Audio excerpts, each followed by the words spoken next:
జగన్ పాలనలో ప్రజాస్వామ్యం కూని అయింది.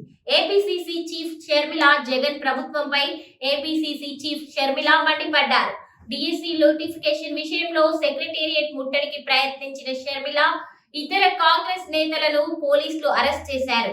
అనంతరం షర్మిల మాట్లాడుతూ జగన్ ప్రభుత్వంపై నిప్పులు చెరిగారు. జగన్ పార్టీ ప్రత్యేక రాజ్యాంగంలో ప్రజాస్వామ్యం కూని అయిందని అన్నారు.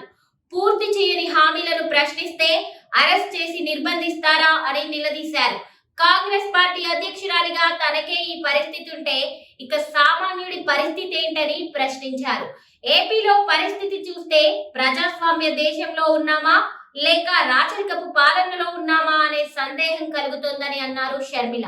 మెగా డిఎస్సి కావాలని, దగా డిఎస్సి వద్దని ప్రభుత్వానికి రిప్రజెంటేషన్ ఇద్దామని వెళ్తున్న తనతో సహా కాంగ్రెస్ పార్టీ నాయకులను, కార్యకర్తలను పోలీసులు అక్రమ అరెస్ట్ చేసి భౌతిక దాడికి పాల్పడి గాయపరచడం బాధ కలిగించిందని అన్నారు. ఏపీలో ప్రభుత్వానికి వినతి పత్రం ఇవ్వడానికి కూడా స్వేచ్ఛ లేదు.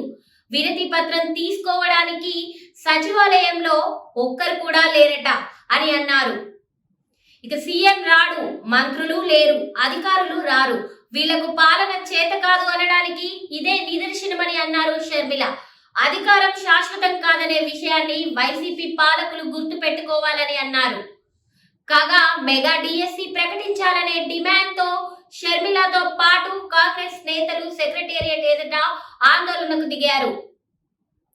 విజయవాడలోని ఆంధ్రరత్న భవన్ నుంచి పార్టీ నేతలు, కార్యకర్తలతో కలిసి షర్మిల ర్యాలీగా సచివాలయానికి బయలుదేరారు.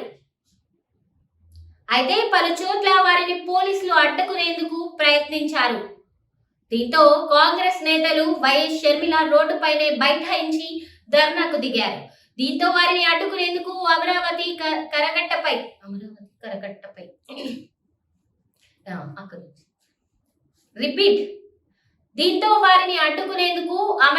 కరకట్టపై పోలీస్ బలగాలు భారీగా మోహరించాయి.